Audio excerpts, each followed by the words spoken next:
Meet Jo Deurbrouck. She's lived in Idaho 25 years, so almost a native. And her most recent book, Anything Worth Doing, just won the 2012 National Outdoor Book Award. True story. I could not have made these guys up. On these pages, you'll learn about life, love, triumph, and tragedy. And you will learn about Idaho's Salmon River. The Salmon River is basically unique in the lower 48 states. It's 425 miles long, runs through the largest wilderness complex remaining in the lower 48, is undammed its entire length, navigable its entire length, contains whitewater from very, very easy to quite difficult, its entire length. That makes it unique in the lower 48 states and rare in the world. You know, you were a rafting guide yourself, and did you include any of your own personal experiences in the book? I did. I really believe when you're writing nonfiction, it's important not just the story you're telling needs to be accurate, but you need to be clear about who the storyteller is. Watching video clips of, something so adventurous to sitting down and writing, it's completely different. Is it? I mean, is it not? Running a river is a journey. Writing a book is a journey, and besides, I had to go run rivers to write this book. Clancy Reese had a saying. What was it? Anything worth doing is worth overdoing.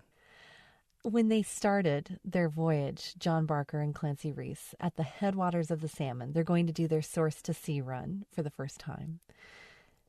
They're standing on the banks of the Salmon River, and they're chanting this. Is that right? Yes.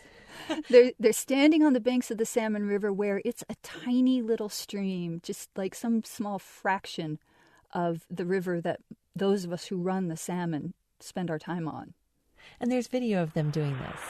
Anything worth doing is worth overdoing. When you see this video footage of them standing on the shores chanting this, what do you think about?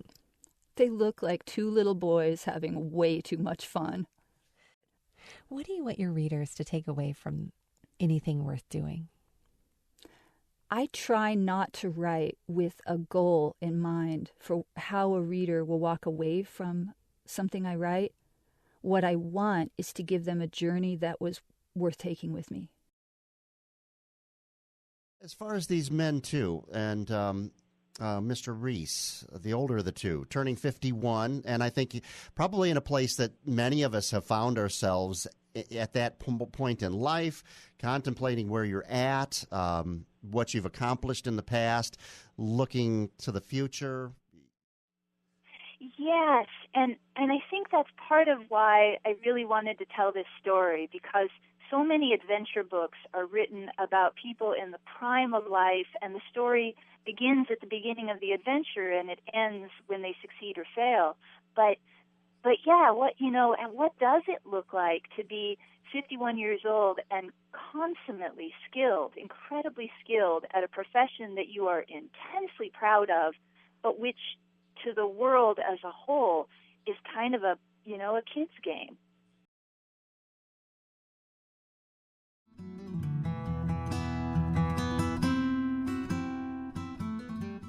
Well, back to Clancy, there's a moment in the book when you speculate very briefly about the course of his life, and that's a passage I'd like you to read. Okay.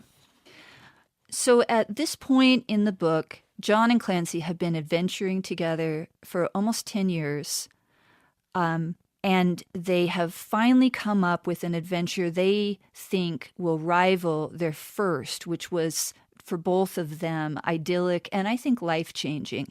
Their first adventure was a source to sea, starting at the headwaters of Idaho's Salmon River and finishing at the mouth of the Columbia on the Pacific in a dory that Clancy had built for this journey.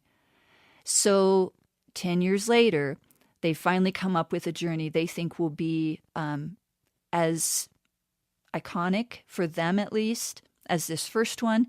And Clancy has insisted on bringing his dory, and he had to do a bunch of work on it the winter before in order to get it ready for the trip. They're at the put-in. It's evening because they're going to run through the night, and Clancy is standing on shore looking at his dory. Clancy, eyeing his dory, bright white against the high water brown of the river, must have felt something more complicated, perhaps an ambivalent pride.